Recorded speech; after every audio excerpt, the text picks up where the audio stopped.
वचन राधा स्वामी वार्तिक भाग पहला दफा 26। आंखों के ऊपर मैदान सहस्दल कंवल का शुरू हुआ और यही शुरू ब्रह्मांड की है और ये हद 10वें द्वार के नीचे तक खत्म हो जाती है, यानी स्थान प्रणव तक, और प्रणव के ऊपर पार ब्रह्मांड कहलाता है। और मुताबिक संत मत के दर्जात सिफली स्थूल सरगुन में दाखिल हैं और 2 स्थान सहस्दल कमल और त्रिकुटी के निर्मल सरगुन कहलाते हैं, और इसके परे का स्थान यानी सुन्न निर्गुण खालिस कहलाता है और उसके पार देश संतों का शुरू होता है। इसी सबब से कहा गया है कि स्थान संतों का सरगुन और निर्गुण के पार है, और यही सबब है कि कृष्ण महाराज ने अर्जुन को उपदेश किया कि वेदों की हद से कि वो त्रिगुणात्मक यानी सरगुन है पार हो, तब असल मुकाम पावेगा। और भेद और कैफियत रचना वगैरह की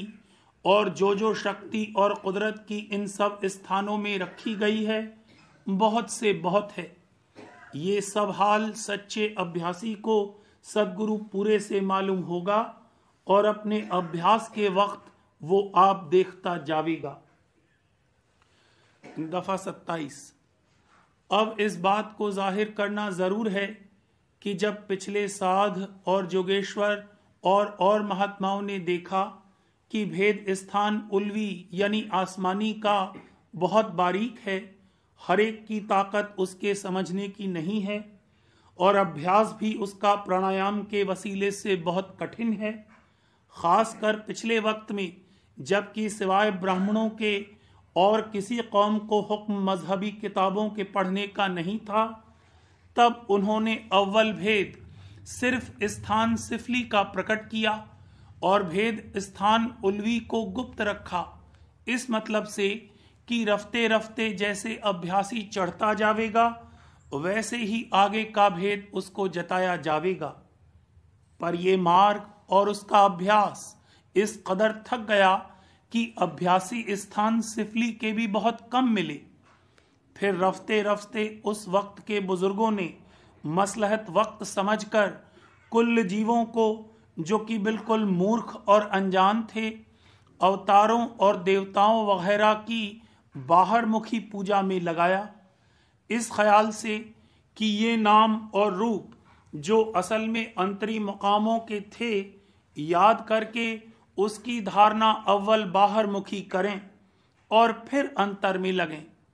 पर आम लोगों से ये काम भी दुरुस्त और पूरा न बना। तब बाजे प्रेमियों ने वास्ते आसानी अभ्यास के बाजे अवतार और देवता दर्जे आला की मूरत ध्यान करने के लिए और सुरत और दृष्टि ठहराने के वास्ते बनाई, मगर रोजगारियों ने इस मौके को अपने मुफीद मतलब देखकर मंदिर और मूर्तें बड़े बड़े अवतार और देवताओं की धन वालों को तरगीब देकर यानी बहला और फुसलाकर बनवानी शुरू की, और अपने रोजगार के लिए उनकी पूजा बहुत जोर और शोर के साथ जारी कराई,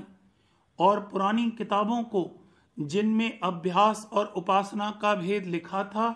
गुप्त करना शुरू किया। इसी तरह पर आहिस्ता आहिस्ता पूजा अवतार और देवताओं की मूर्तों की आम जारी हो गई, और हाल ये है कि ऐसी पूजा करने में किसी को कुछ तकलीफ नहीं होती, हर एक शख्स आसानी से कर सकता है। इस सबब से सब इसी काम में लग गए और अंतर का भेद रोज बरोज गुप्त होता गया और सब के सब नकली परमार्थी होते चले गए, और रफ्ते रफ्ते तमाम मुल्क में यही चाल जारी हो गई, और संसारी और भोगी लोगों को ये पूजा बहुत पसंद आई, क्योंकि वे अपने मन के मुआफिक पूजा करने लगे और उसमें भी माया के भोग और विलास का रस लेने लगे। दफा 28। अब कि कलयुग का बहुत जोर और शोर के साथ ज़हूर हुआ और जीवों को अनेक तरह के दुखों में जैसे मुफलिसी और बीमारी और मरी और झगड़े और बखेड़े, जो कि आपस में ईर्ष्या और विरोध के सबब से पैदा होते हैं, गिरफ्तार और महादुखी देखा। और ये भी मुलाहिजा किया कि कुल जीव सीधे रास्ते से बहुत दूर हो गए और निहायत भूल में जा पड़े। तब सत्य पुरुष राधा स्वामी को दया आई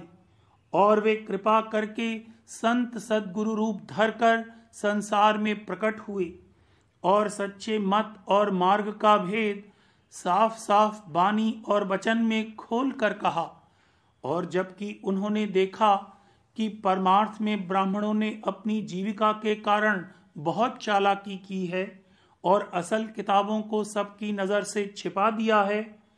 तब दया और मेहर करके कुल भेद को भाषा बानी में आसान तौर से वर्णन किया और जीवों को उपदेश भी फरमाया। हरचंद की ब्राह्मणों का जाल ऐसा डाला हुआ नहीं था कि यकायक उपदेश संतों का जारी होवे। फिर भी आहिस्ता आहिस्ता बहुत से लोगों ने, यानी जिन्होंने असल बात को विचार करके समझा और निर्णय किया, उन्होंने उपदेश को मान करके मत संतों का इख्तियार किया, जैसे कि मत कबीर साहब और गुरु नानक और जगजीवन साहब और पलटू साहब और गरीबदास जी का, जो कि इस अरसे 700 वर्ष में जा बजा थोड़ा बहुत जारी हुआ।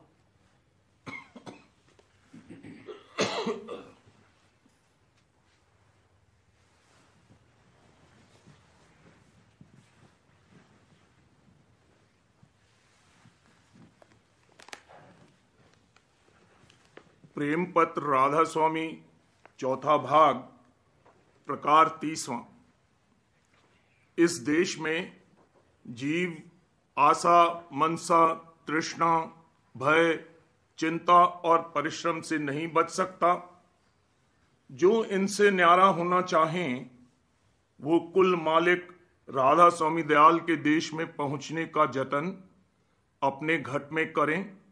तो एक दिन सब झगड़े और बखेड़े और दुख सुख से बचकर परम आनंद को प्राप्त होंगे। ये लोक स्थूल और मलिन माया का देश है और यहां सुरत यानी जीव स्थूल देह में बैठकर कार्रवाई करते हैं और वास्ते अपने आहार और जरूरी कामों के, जो कि देह के निर्वाह के लिए दरकार हैं, जड़ पदार्थों के अधीन हैं और वे पदार्थ बगैर धन के और धन व माल बगैर मेहनत और मशक्कत के प्राप्त नहीं हो सकते। इस सबब से सब जीव रात दिन चिंता और फिक्र और मेहनत में लगे रहते हैं और जब कोई पदार्थ चाह के मुआफिक प्राप्त हुआ तो उसको बढ़ाने के वास्ते ज्यादा मेहनत उठाते रहते हैं। जो कि इस दुनिया में सब चीजों में दर्जे हैं और ऐसे ही आदमियों में भी धन और माल और सामान किसी को ज्यादा से ज्यादा, किसी को ज्यादा, किसी को कम और किसी को बहुत कम प्राप्त है। सो जब किसी को अपनी जरूरत के मुआफिक धन और सामान मुयस्सर आ जावे तो वो अपने से ज्यादा धन वालों को देखकर उनकी बराबरी के वास्ते हिर्स करता है और अनेक तरह की तदबीरें सोचकर उनमें अपने तन मन को खपाता है। कभी कोई कामयाब भी हो जाता है और अक्सर नाकामयाब होकर बहुत दुख सहते हैं और वृथा मेहनत और मशक्कत करते हैं। ये तृष्णा क्या अमीर क्या गरीब सबको सताती है और दुखी रहती है। इस तरह कोई जीव चाहे उनको जरूरत के मुआफिक सामान मिल जावे, कभी आशा और तृष्णा से खाली नहीं रहते और उनके पूरा करने के निमित्त हमेशा चिंता और गुनाबन, जिसको मनसा कहते हैं, उठाते रहते हैं और उसके मुआफिक कर्म यानी परिश्रम करते हैं और इस कार्रवाई में कभी दुखी कभी सुखी होते हैं। ये सब कार्रवाई संसारी हैं और कुल जीव इसमें लिपटे रहते हैं और इसी की आपस में जब मिलें बातचीत करते हैं। खुलासा ये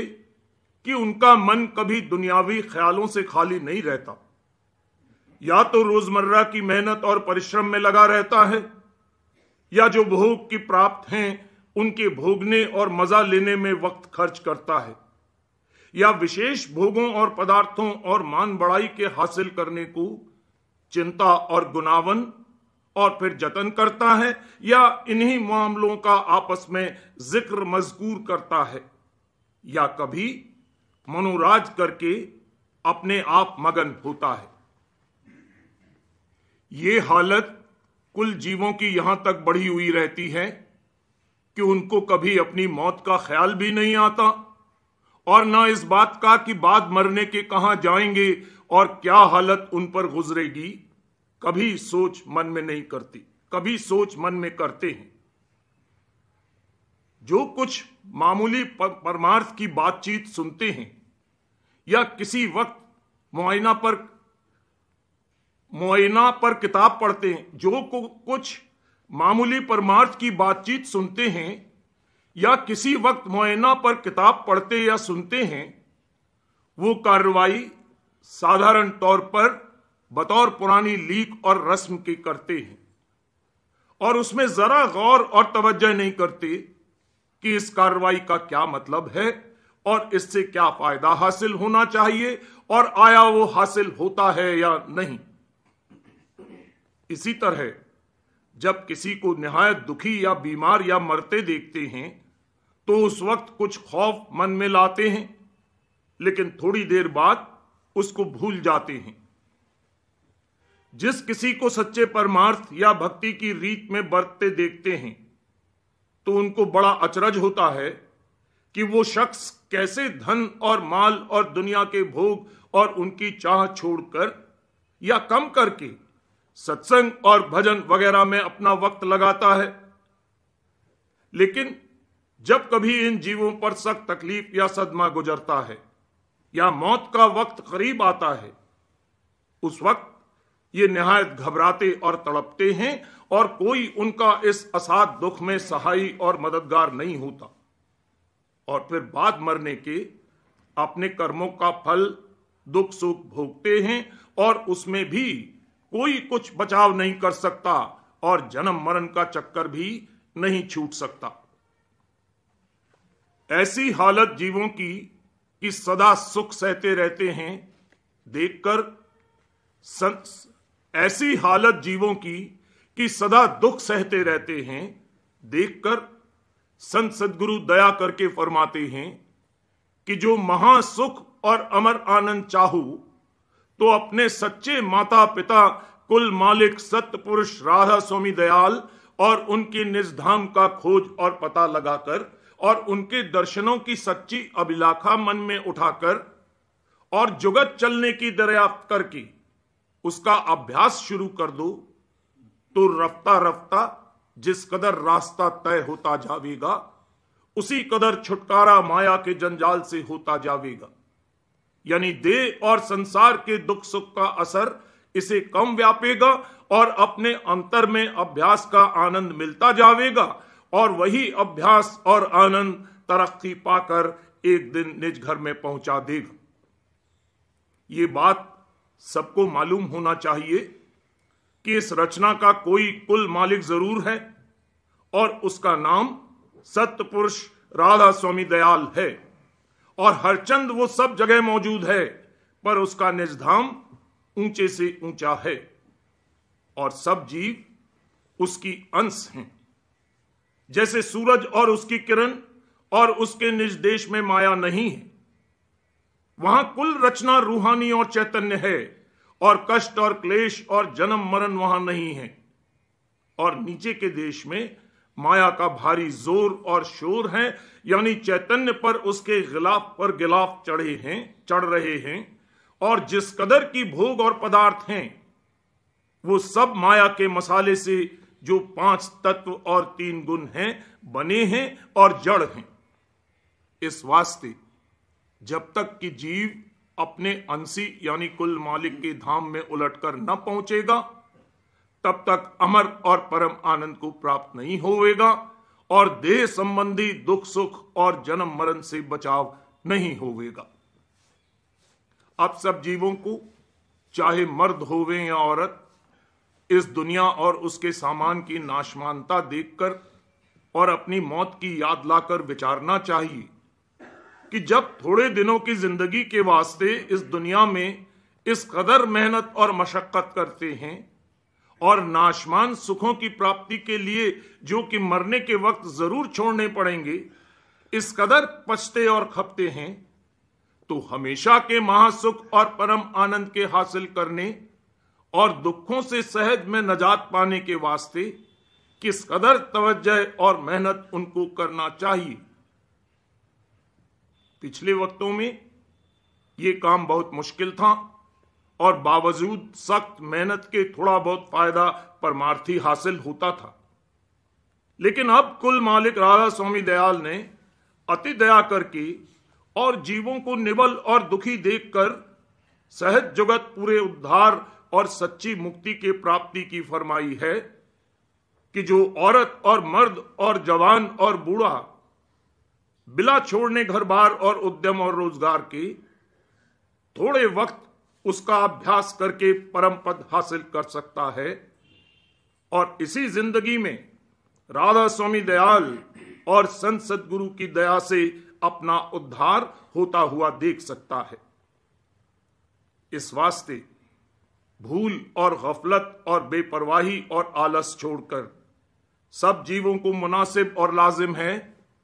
कि अपने जीव के कल्याण के वास्ते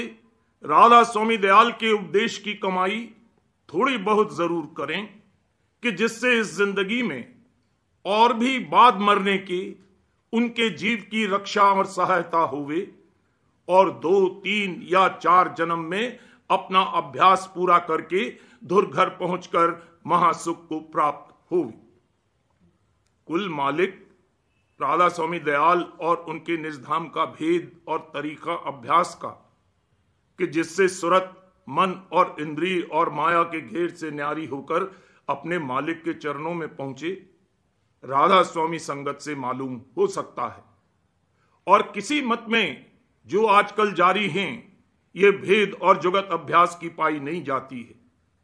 इसी सबब से